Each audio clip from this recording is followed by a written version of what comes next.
This is Mega City News. I'm Enigma Smith. The top stories today. Judge Joe is back on the streets of the Meg. I am the opinion. Of these Big Finish stories, at least. And this is Finish Big. Yeah. What an entrance. Enigma Smith is my new hero. Trinity Wells can fuck off as far as I'm concerned. Yeah. Enigma Smith is in. So we are listening our way through all of Big Finish. Yes. Welcome back. I feel as if once again we're heading off into obscurity territory. So something completely different this time. The 2000 AD series of audios based on the comics. Yeah. Are these called Judge Dredd? Or are these called 2000 AD because we've got Judge Dredd and we've got Strontium Dog. Is it Strontium or Strontium? Oh, I've been calling him Strontium. No. I think it's Strontium. We'll go with that. Strontium? It might be Strontium. Strontium? What is Strontium? I feel like that's a chemical or something. It's a made-up space name. That's all it is. Anyway. I don't know anything about these. Well, I do now. But now we do. Now we've listened to 4 stories, and we aren't, there is a run of about 18 stories or so, but we're going to chop them up into series of 4. I thought that these 4 stories actually painted the world of Judge Dredd rather vividly. Well, it's something a bit different for Big Finish to do, and this is still quite early on. We're still like 2002 in our listen through, so we haven't got that far yet. I think we might be on the second shelf in the library. Just about. But I think it's very different. We're doing, you've got your Doctor Who adaptations. We've got a few originals with Dalek Empire. But doing a TV adaptation, audio drama, is very different to doing like a graphic novel or a comic. So it is a bit of why audio dramas for a comic? But it does work. Well, I wonder if, because in a comic or cartoon, graphic novel, in a graphic novel format, but you've got an unlimited budget, haven't you? The budget, sort of how it's portrayed, how ambitious it is entirely down to the mind of the writer and the artist. And that's the same thing on audio. So I think maybe those two things pair up quite well, because as Judge Dredd was zooming around, what's it called? The Mega City 1? The Meg. It's Mega City 1. The Meg. I was seeing this fabulous sort of Coruscant-style Star Wars cityscape with flying space cars and aliens zooming about.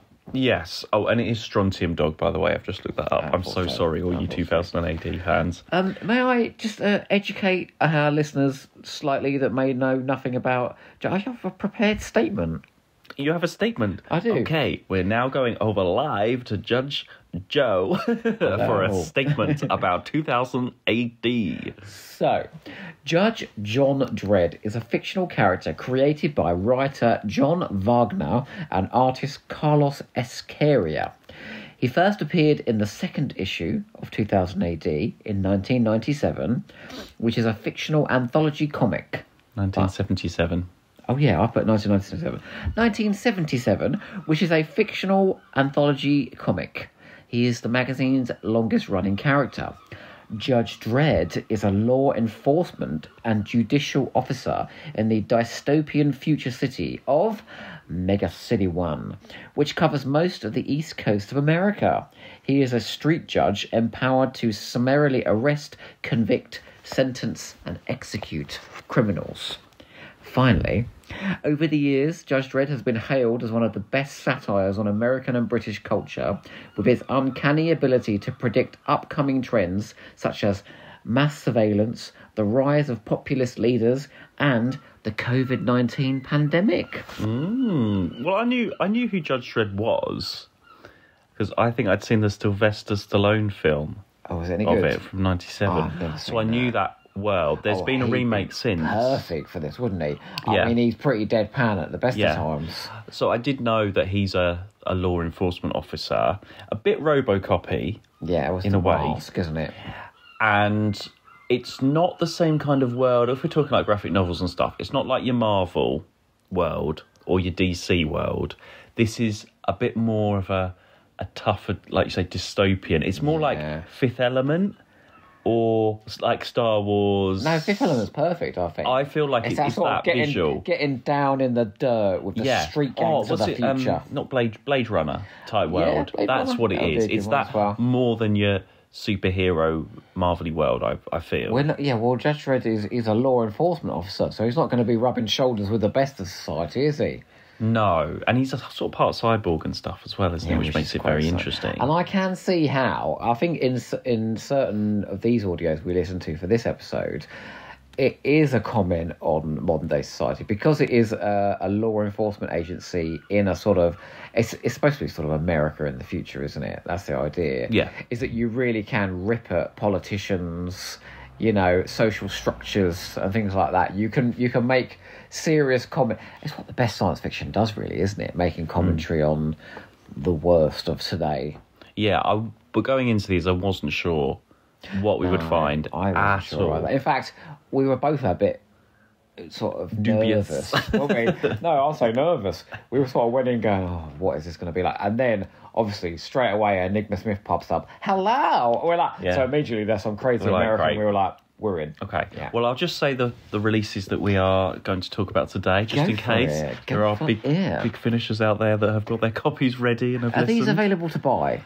No. So even if you go on the Big Finish website, there's not even a 2000 AD section anymore. So they're out of print, and they're not available. I don't know if there's not a license issue. I don't think even this was before they had the download, so they've been and gone before like Big Finish even did them. I'm starting to wonder if Big Finish ain't got something against Toby Longworth. You know, all of his stuff is no longer available. Well, it was quite early on in those days. So again, these are your 50 quid, 20 quid on eBay. Oh, Jesus Christ. Well, look, I'll say there are, but although I'm just going to say someone has uploaded like at least the very first Judge Dredd audio on YouTube, which if you find that out, just sort of give it a try. A little taste. So the ones that we're talking about today are Judge Dredd, Wanted, Dread or Alive.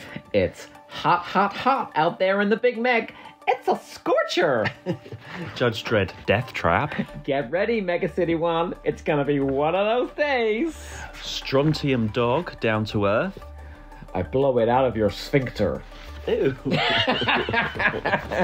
And Judge Dredd, The Killing Zone. What the druck do you want, Dredd? You know I'm on sick leave. I know I'm doing lots of dreadful American accents. That's because these are though. That's the point of them. That's what happens. Do you think anyone in this was actually American? Well, again, this was before that kind of casting happened in things because very early on, those first, maybe the first 10 years of Big Finish, there wasn't that many actual Americans taking place. I mean, if you go back to A Minuet in Hell, Helen Goldwyn doing her best, you know, all of those things. The joy of latter-day Big Finish is that they discovered Chase Masterson, so she could then play every American woman in Survivors or whatever they needed her to do. So let's talk about the first release then. Judge Dredd, Wanted, Dread or Alive. Can I just say one thing straight away, all right? David Bishop, I really like you, and I think you're a really decent writer, and I thought this was a good audio play. That is a fucking terrible title, all right? Dread or Alive. Yeah, I think that's the comic book style things. They're all called things like that, aren't they? Anyway, this was released in March 2002. So this stars Toby Longworth as Judge Dredd himself. When was the last time we saw Toby Longworth? Was it Spectral Onion Moore? No. Oh. He was Beat the Meep. Oh, he was Beat the Meep. He directed Spectral Onion Moore. No, that's Nick Pegg. I get Toby Longworth and Nick Pegg mixed up Why? all the I know, because they're quite tall, bold men, I think. And they just get them mixed up. Bold or bald? Both, I suppose. But I just, in my mind, I cannot get are them. You bald or are you bold? So this also features Claire Buckfield. Oh, that's Sally Ann from The One Doctor. Yes. Total Sensory Emotion. We also have Teresa Gallagher. Who? Regina Regan. Regina Regan.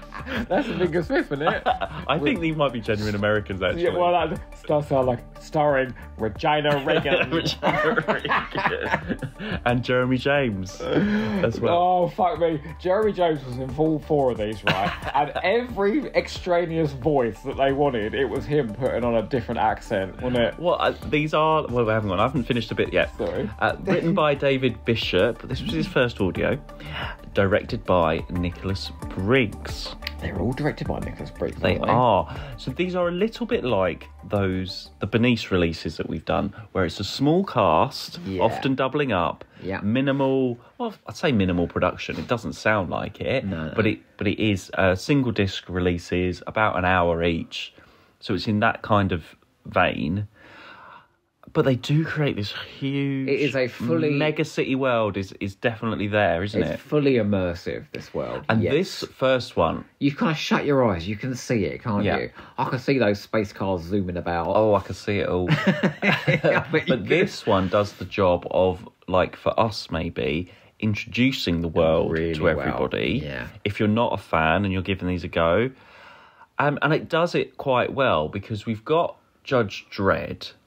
and he's out and about doing his... I mean, we learn a lot about what his job is, and that they have these, like, sleep things, because they're, like, sort of half cyborg... Sleep machines. Sleep machines, that they get, like, basically 24 hours sleep in, like, 10 minutes or something like that, because they're out there doing the work. And you've got Claire Buckfield as Amy Steele, and she is a new recruit officer, like in the training, and she is being assigned Judge Dredd as like her mentor and that. So you're seeing it sets up with Judge Dredd out on his daily routine. You sort of see what's going on in the city and all the various aliens and creatures and things, but you've also got Amy Steele on her first day, and you sort of see it through her eyes a little bit as well. What's wonderful is that Amy Steele is she's completed her sort of college, her judge college, courses, and then they have to pair you up with somebody, an active judge to go out on the streets with, and she's just going, oh, please not Judge Dredd, please not Judge Dredd. So it's coming.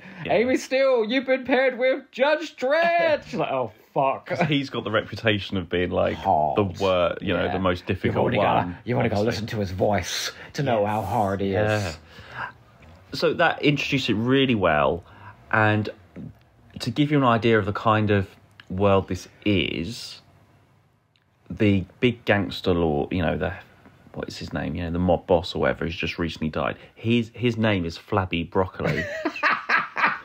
Forgot so that. I don't know if this is because of like these were from the 70s or something, but there's weird names like that. You start calling me Flabby Broccoli. I know. All right. So when I thought, I was like, because you often think, okay, is this like going to be like a weird comedy thing? But it's not. They've got these weird out there names. Yeah. It's very quirky science fiction. Yes, it is. It's not. As I say, some points it is quite serious, but other times it is very comic book.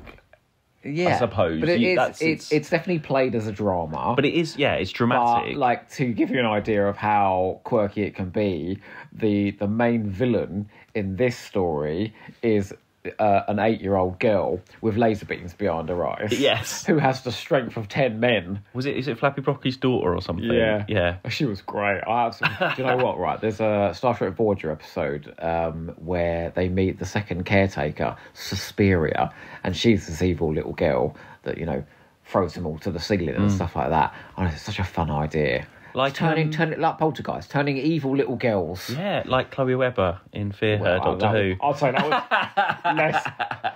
I love you, Judge Dredd. She could have drawn Judge Dredd. But what really makes this work, I think, is less the Judge Dredd stuff, because we're supposed to take it as given.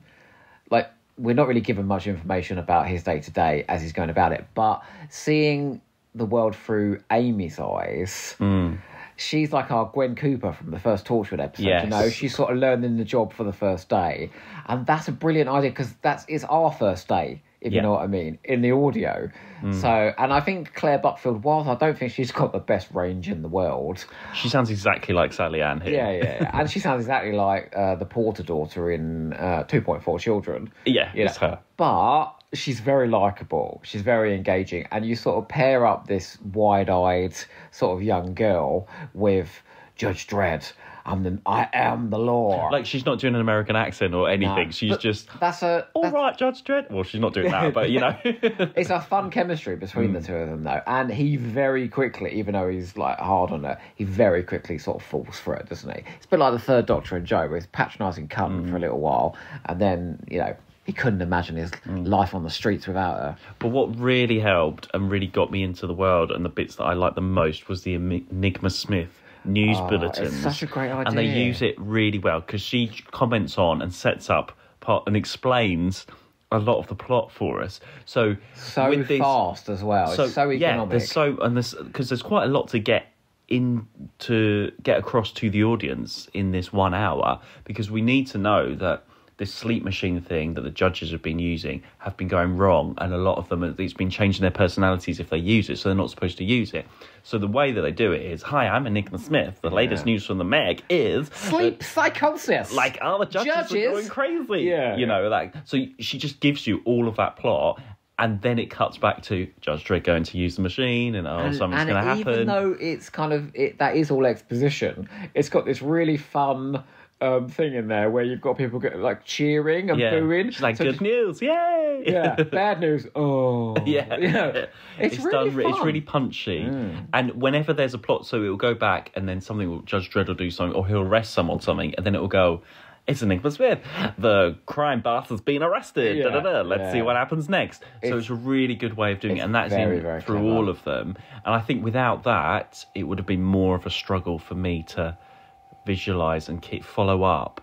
It's exactly what Rusty Davies does in the new series with Trinity all the Wells. The news bulletin stuff. It pushes on the story so fast. Yeah, and because these are an hour, you've got to cover a lot of ground in an hour. She's perfect for that. It was really, really clever.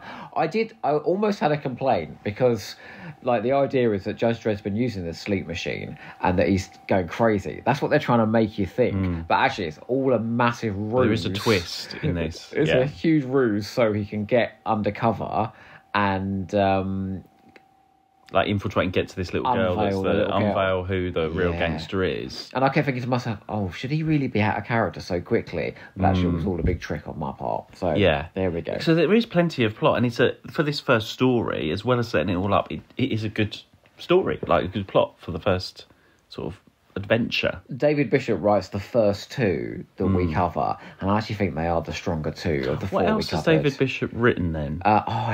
He did that fabulous Dalek story, Enemy of the Daleks. Okay. We are the Kasabians. Because obviously we're saying this is his first one, so he doesn't do any other...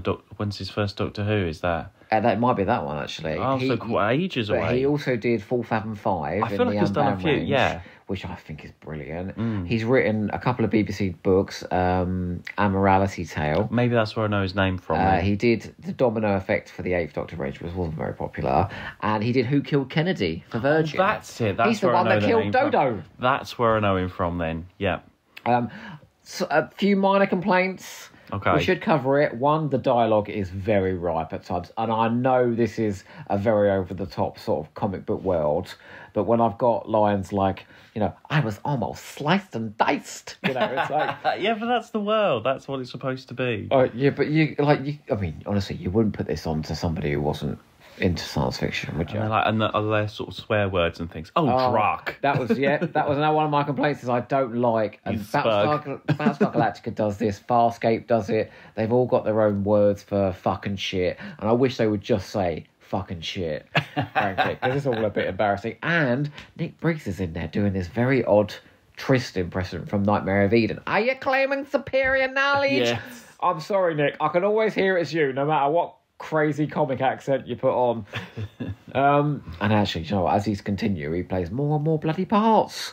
He does, a lot of people, and Jeremy James does a lot throughout this as well, because there's so many different variety of aliens and people that they meet on the street. But to say that you and I went in with huge reservations, and then at the end we were like, I really want to listen to the next one. The telling thing is, it was an hour, but it didn't feel like an hour at all. We're not looking at the time. No. Yeah, at all. Think of how much ground we've covered so far and finished big. There have been times where we've been clock watching and wanting to be doing something else. But we didn't want to do anything else when we were listening to Wanted, Dredd or Alive. So good one so far. Well, let's go into the next one. Judge Dredd Death Trap. Ooh. Again, written by David Bishop, directed by Nicholas Briggs. Pretty much the same cast, Toby Longworth, Claire Buckfield, but this time we've got Mark Gatiss as a guest star. Oh, yeah. Gatiss, sorry. I think it is Gatiss, yeah. I think he likes the confusion, Even though once I atted him on X/Twitter about a very complimentary review that I wrote. Oh, yeah. And all he came back and said, well, you spelt my name wrong. Oh, no. So I guess a lot of people get it wrong. You can't really go wrong with Joe Ford, can you? No. You know, Judge Joe. Does anyone just call you Mark Raw? No. XXX. No. Well, they should. Right, so the next story, same world, same characters, and this one is about the dark judges. Yeah. Who have come from another parallel world. So it does... I don't know. I suppose if you have read the comics and you're a fan of the comics, you might know a lot more about this stuff. But again, Enigma Smith is there to explain, but you do have to keep up. No, I actually thought this was the strongest of the four.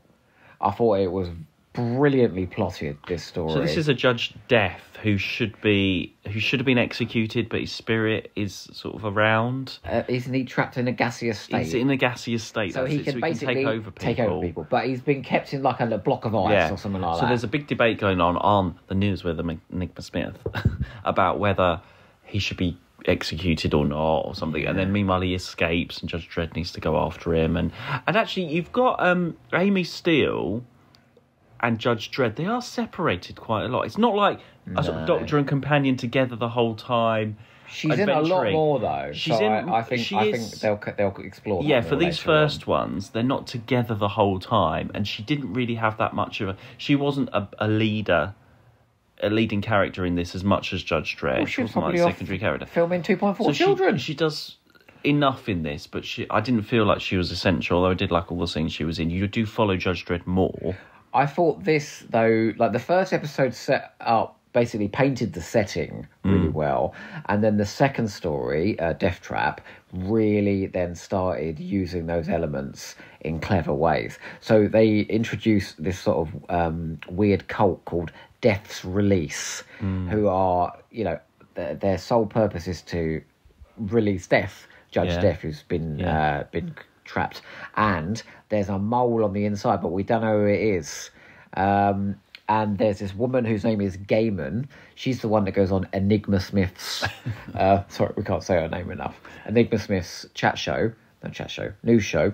And she's basically there saying, no, he should be executed. Well, obviously, the twist turns out that Gaiman is the head of Death's Release. Of course. And the person who's looking to... But it was really cleverly plotted how they were attempting to release him, I thought, as the story went along. And in a totally chilling moment, I thought it was so brilliantly done. Death, possesses Gaiman, forces her to kill herself. Yeah. So he has a body to go into. Oh, my God, it was so scary. It's very clever. Mark Gatiss gave a brilliant... He's sort of doing a...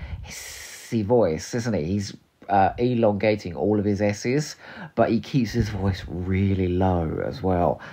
I thought it was really scary.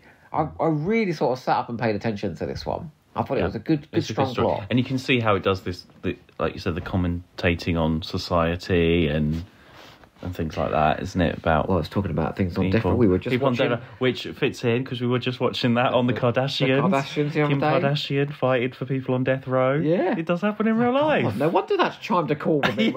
Maybe that's what it was. Just watched Death's Release, haven't we? Bloody hell! Although I did put as a weakness, there are so few characters in this. It could only have been Gaiman that was working for Judge Death. It didn't cross my mind. Well, I was just like, who else is it going to be? It's like The Rescue with just Quillian and Bennett. Now you've said it, I suppose that is an issue, isn't it? But it doesn't matter because it is a fun adventure. And again, I wasn't looking at the time. I was just really enjoying just being swept along by it. I just really enjoy the world. I really like being in this world of weird aliens. And... where they're on the streets when they meet someone or they're sorting some injustice, like there's a fight going on with some aliens or something. And, like initially, if you'd have told me the premise of this show, I'd have been like, this comic, I would have said, how the hell would they have got hundreds and hundreds of issues out of this? Just listening to these first two, I was like, okay, there's storytelling potential in this setting.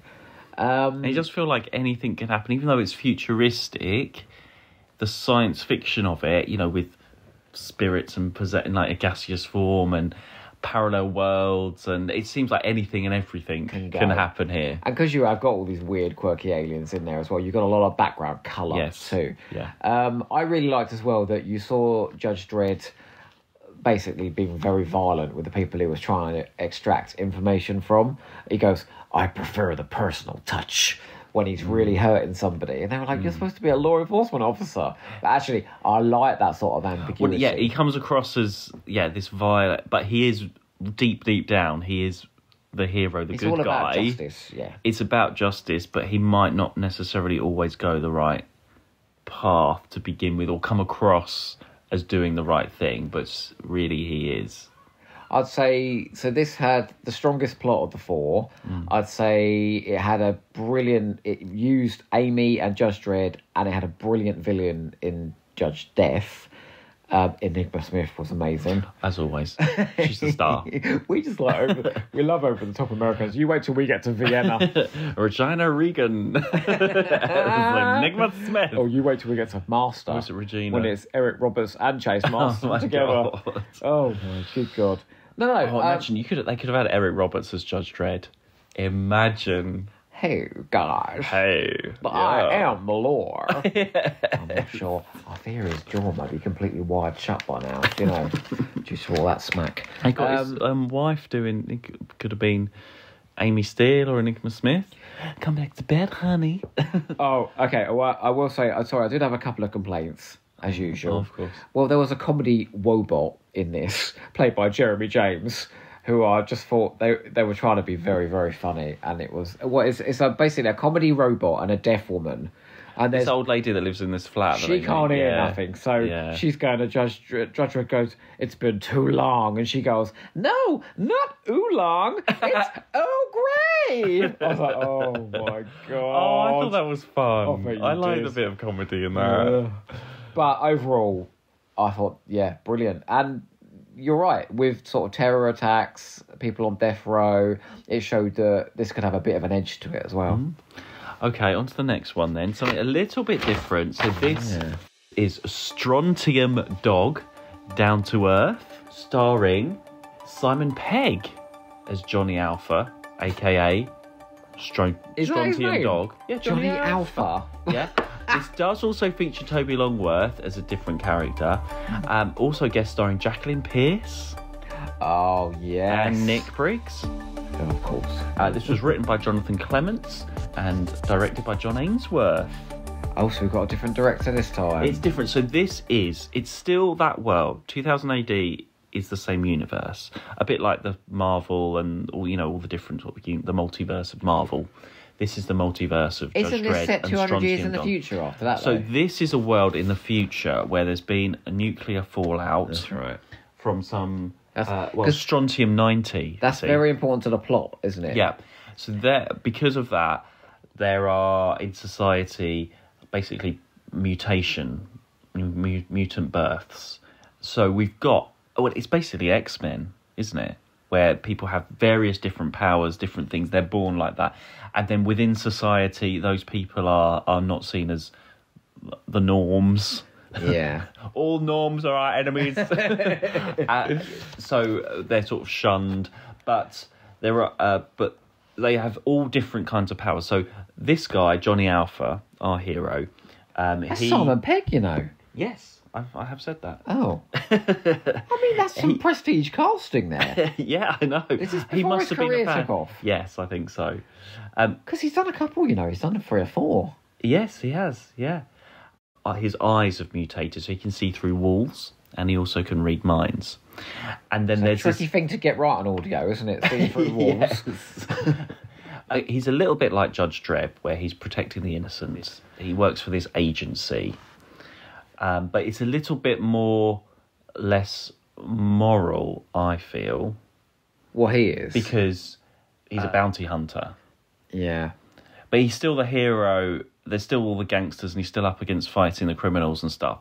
But it's weird, it's a little bit different. I didn't think he was anywhere near as fun as Judge Dredd. No, but his backstory and what you find out is that his father was this politician who was sort of against the mutants. Yeah. And then, obviously, when his son was revealed to be one. He got shunned and he's not allowed to come back to Earth. So I think this is on another planet.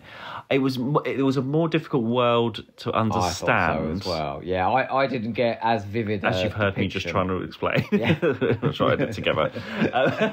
You'll hear the perfectly edited version where Mark sounds like he knows exactly what he's talking about. But I think there is time travel as well mentioned in this. He has time travel adventures. There's a character from the 8th century or something. I was like, well, that was this one. So that's his sort of partner, Wolf. Wolf, yeah. Who Toby Longworth plays in this.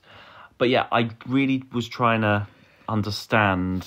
This felt less like a pilot than the first Judge Dredd audio did.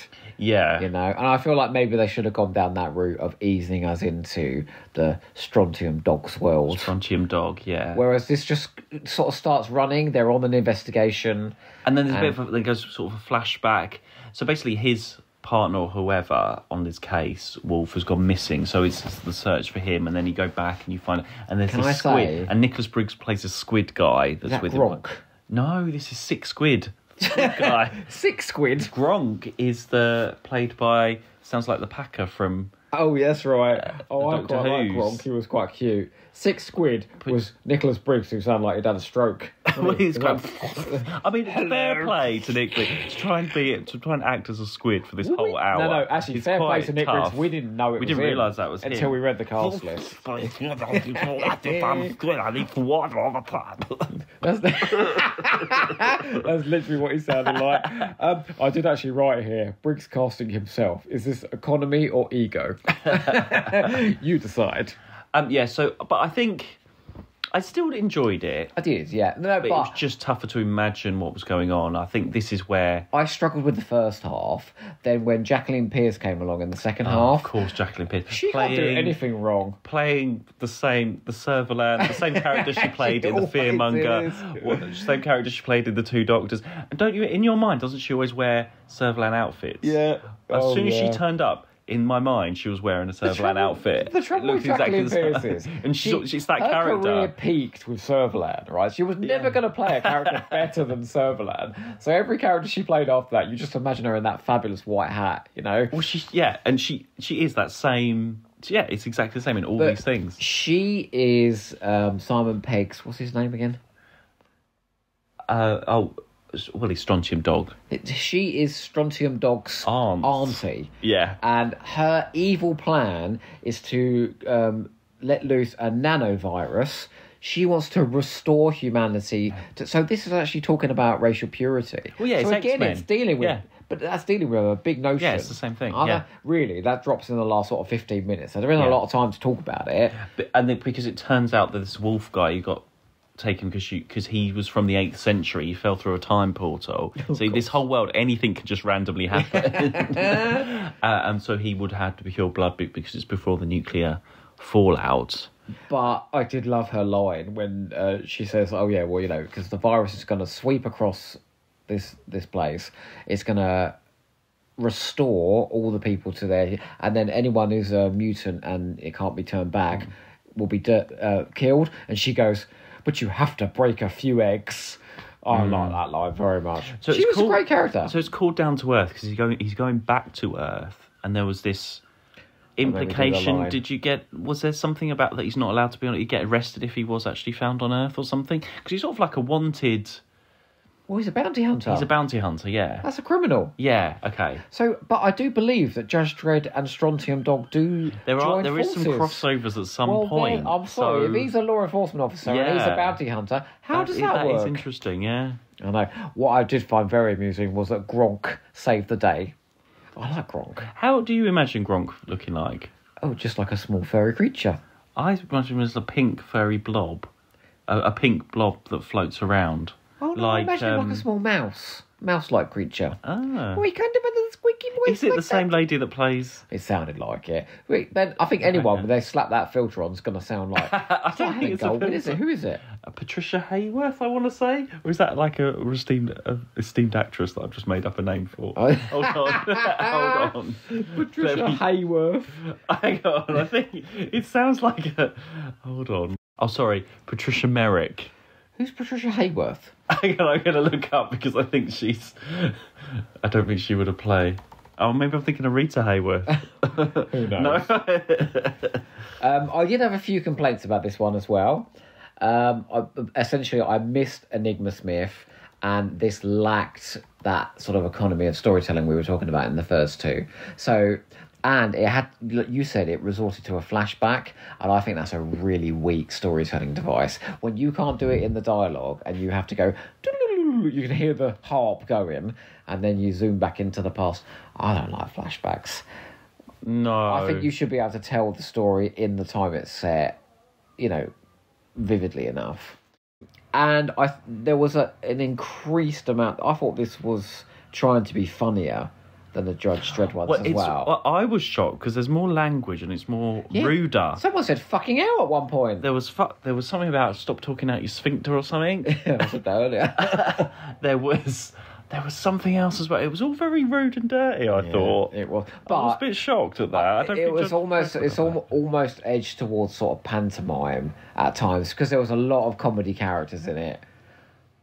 I don't know. And when you're talking about racial purity, and then you're adding mix, isn't it? You're adding a load of farce. That's a bit of an odd mix. It wasn't terrible. It was still enjoyable. Yeah. I prefer the Judge Dredd ones. Oh, was it stop talking out your crack or something? Someone talked about crack.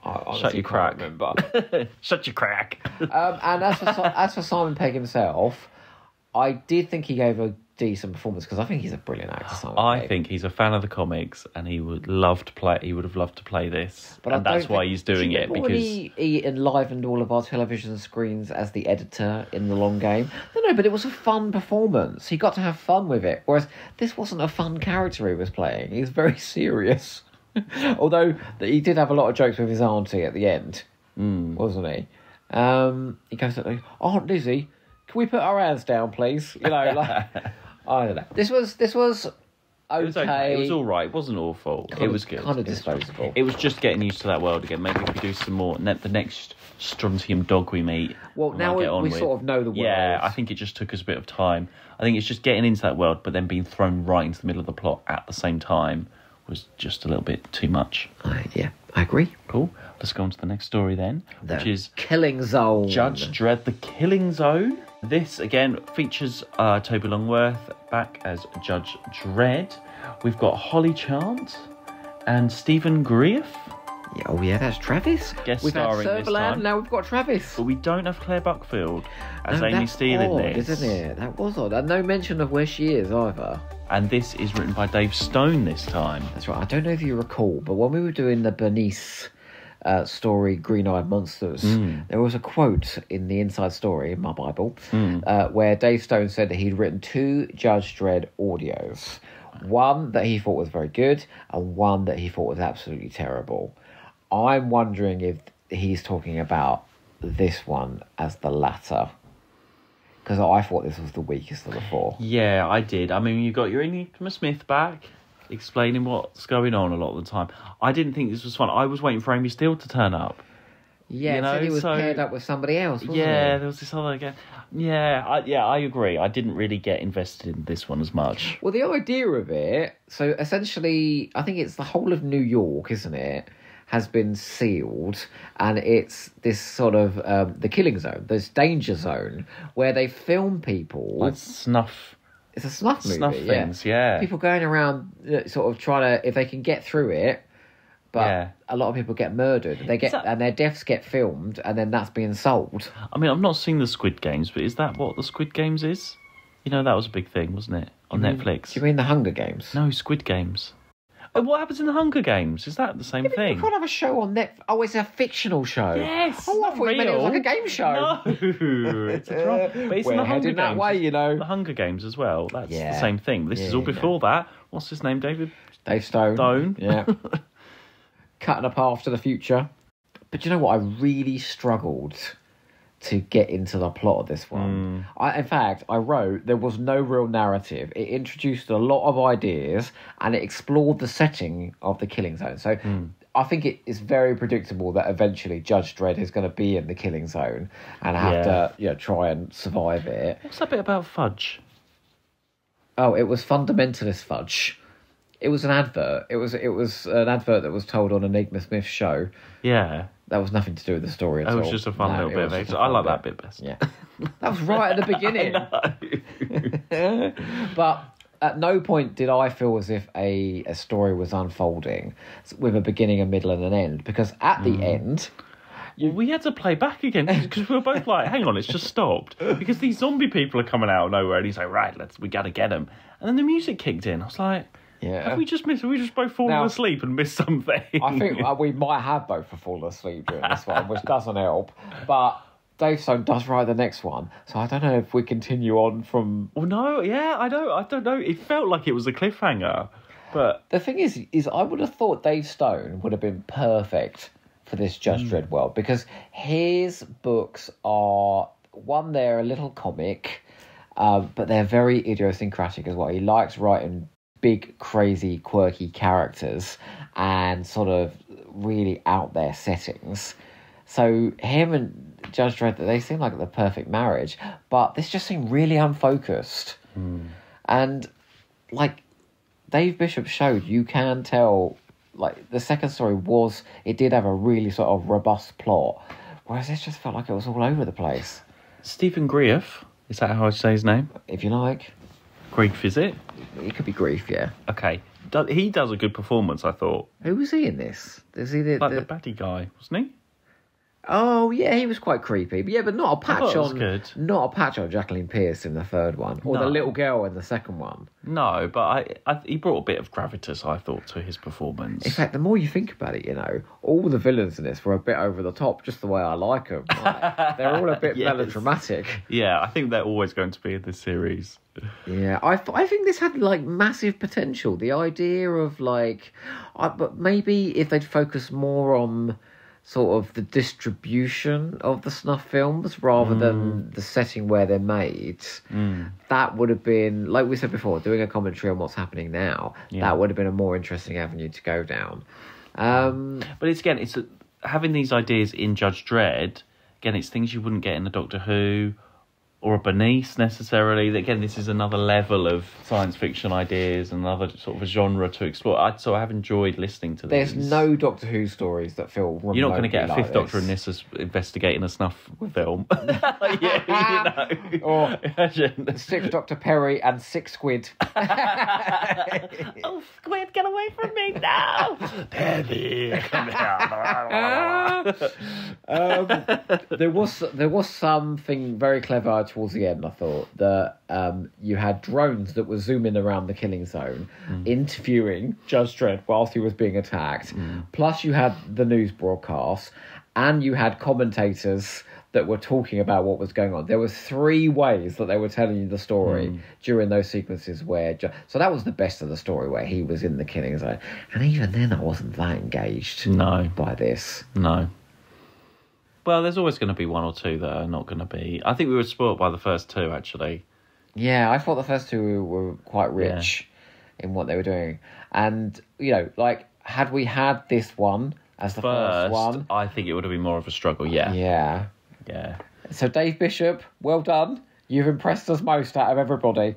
Congratulations. But there is 18 of these. I know. I am looking forward to the next lot. We'll be coming back to more. Yeah. But, okay. Now I know what we're getting into. This is what we want, okay? We want more Enigma Smith, and she needs a meteor role. We want more Amy Steele, because she's really, really fun. And we want to see the lighter side of Judge Dredd as well. Maybe just meet some more other alien species and things, and just... I think that's a given, probably. As played by Jeremy James and Nicholas Brooks. Yeah, probably. Always, every time. But I do believe, as more you go along, Nicola Bryant's in one as a judge. They've got... I think our Queen, Lisa Bowerman, might turn up in one. Hopefully. It's the regulars, isn't it? And whoever else is maybe doing a Doctor Who next door or something. Oh, come around next week and do a voice. Come on, Nicola.